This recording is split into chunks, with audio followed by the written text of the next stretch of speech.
A lot of people complain about this crest to an unreasonable degree. Like, sure, the bind is slower, but like, it's kind of cool sometimes, you know what I'm saying? And you get to have 3 spells with boosted stuff like Shaman Stone, so when you think about it, it's even more like Hollow Knight than Wanderer in some ways. Also, you get rubber flies, which is cool, I guess. My point is that I actually really like this crest, and I feel like a lot of people don't. Silksong's crest system is one of my favorite things in the game. I just think it's super cool that you're able to pick a moveset that fits your playstyle the best, and even if playing with some of them feels like you're sitting on a hot stove for fun, I still think it's really cool that you are able to have this choice and variability with your gameplay. Despite this fact, I've only ever really learned 2 of the crests, and so I want to learn some of the more specialty crests. Additionally, I just want to go back and fight all the Act 3 bosses and those kind of things again, because who doesn't love dying in Coral Tower over and over? I'm having a lot of fun right now. And so, to combine those 2 things together, I'm going to do a series where I beat True Ending with every single crest. This time, I'm coming to you with the last crest you can unlock in the game, that being Shaman.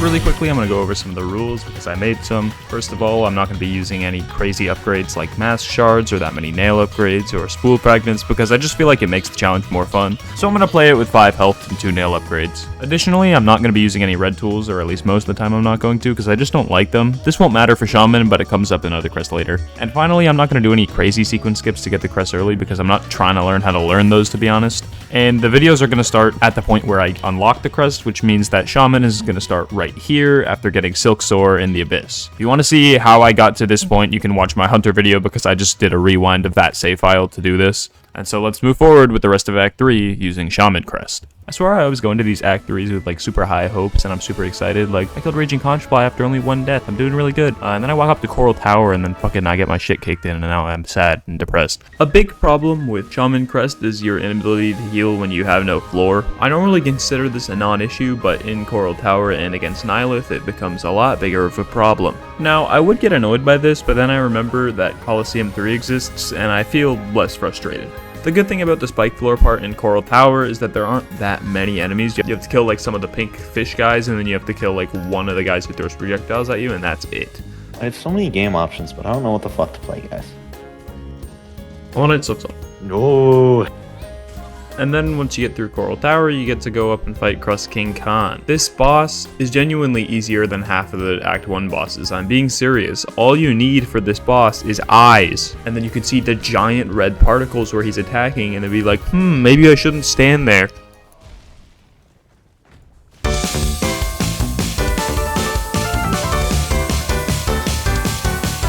I'm going to take a little bit of time out of this slow-ass boss fight to update you on how I feel about the crest so far. I like it. The fact that you're able to use skills like Silkstorm and Parry in one build is really nice because Silkstorm gives you the damage and Parry gives you the parry, and I love the parry.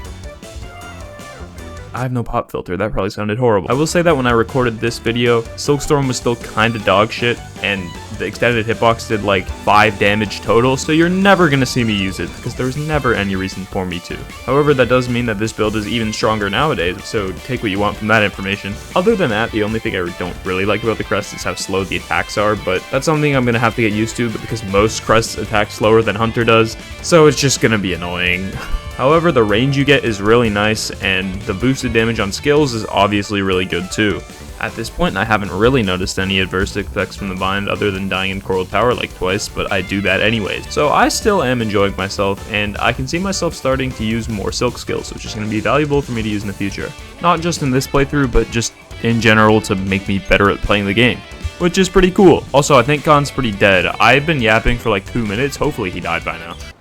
Nyleth with Shaman heal. This will be fun. Before Nyleth, though, is Seth. For some reason, I'm really good at getting insta-slimed by Seth. I don't know why. It happened to me in the Hunter playthrough, and it happened to me here, too. But my least favorite part about Shaman is how it forces you to learn more about the attack patterns, especially on faster bosses like Seth. Because its attacks slower and most of its damage comes from silk skills, you have to learn the good windows to hit those, while also getting good at just not getting hit to have enough silk to both use and sustain yourself with heals. While this is something I'm kinda used to doing in some of the earlier bosses because of my time speedrunning, I'm not used to doing it on bosses like Seth, and so I struggled a little bit.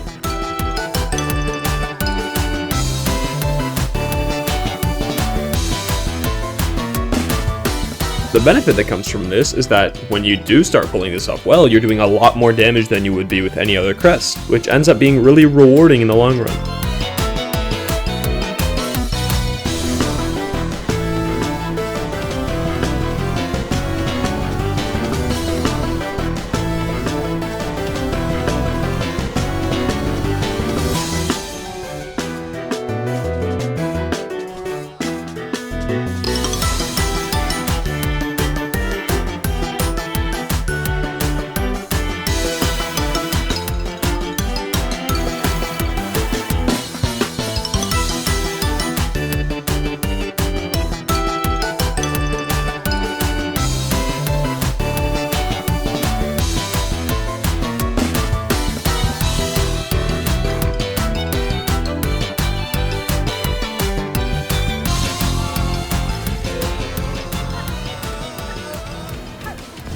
So I think a lot of you guys are expecting for me to struggle a lot with nyleth because, you know, the floor is gone. However, I think you're underestimating how strong the shaman down slash is. You can down slash things from another country and it still hits them and you'll get the knockback in your double jump. It's so good, and for fights like nyleth, you can stay so far out of their range that they basically can't touch you. I also got a lot of mileage out of having multiple silk skills, with the parry being really good for the big yellow fart cloud effect, and silkstorm being really good to both air stall and also do a lot of damage. So after struggling a bit, I eventually locked it down.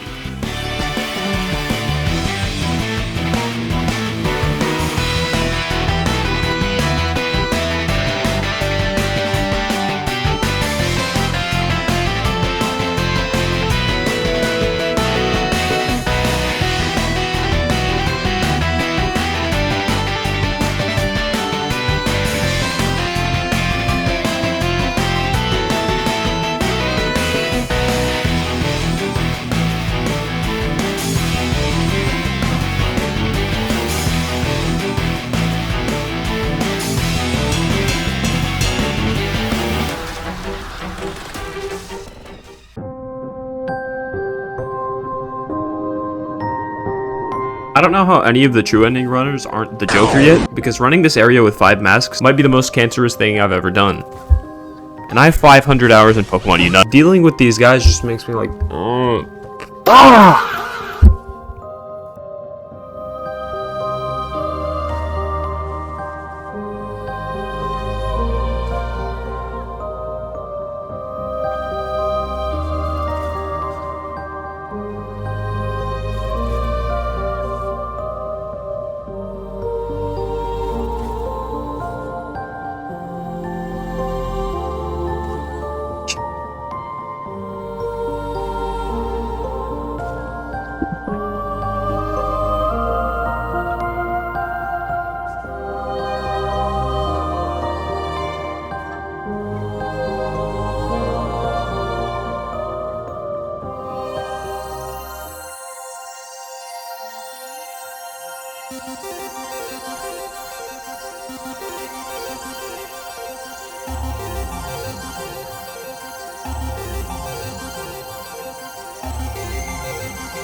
Clover Dancer should not have taken me as much time as it did. I was just tilted from Verdania and I didn't play that well, and then I took a break, and when I came back the next day I was a little rusty. Not really good excuses, but they're excuses nonetheless. Anyways, after a pretty poor showing on Clover Dancers, now we have to go into the one that took me 45 tries last time, which was Karmelita. Oh boy! Well, no use talking about the trivial stuff, let's just get straight into it. Listen, you guys cannot call me bad for the Ant Arena, okay? Like, it's kind of hard, I think. It's because they're voided, okay? It's because they're voided, and oh shit. Wait, why did I even play the clip of that? I'm like trying to make myself look good, no?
So, yeah, I got a calm first try on Karmelita. I don't really know what happened between last time and this time, because the last time I fought Karmelita before this was my 46th attempt in the Hunter run. So, I don't know how I got better. Well, I mean, I guess I do know how I got better, because I died 46 times. So either way, red memory crashed again like 34 times, and it was pissing me off. Is that like Team Liquid, but like solid? Yeah. Solid liquid gas. Alright. This is 70 BPM, 1.7 pieces per second. Wait, Tyler, are you widescreen? Right. Or I might be. is that me? Am I think I widescreen? am. No, I'm Well, widescreen too. it's no.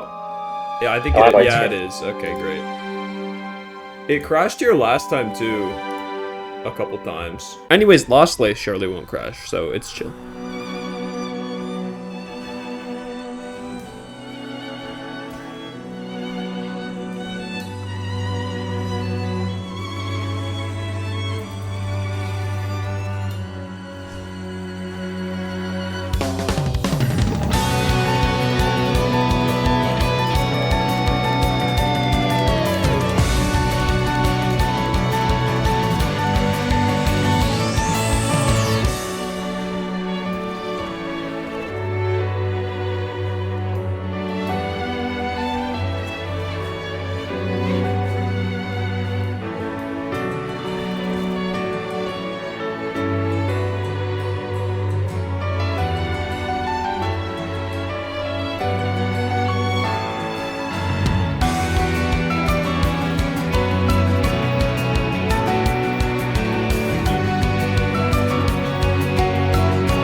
Bro, my game just crashed? Like, what?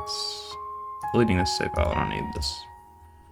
Like, are we dead ass? Like, are we serious? Surely it won't this time, right?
Alright, fellas, crust review time. I don't remember what I said in the last video about the crest, so there's not a format I'm going off. I'm just gonna go off what comes to mind. I like spamming spells. Silkstorm is fun, Parry is fun, and having both of them on one set is great. Not only that, boosted damage from Shaman. I've already talked about this, but I do like when my spells actually do big things, like even bigger things than normal. Range is cool, attacks are a little slow. Overall, I think the crest is like solid 8 out of 10. I think it's quite strong. I think it's pretty underrated. That's the title of the video, you guys get that. I like it less than Hunter, but Hunter's my favorite one. So, currently, yeah, it's in second place, but, you know, it might stay there. It's not gonna stay there, by the way. Anyways, subscribe. Next one, Reaper.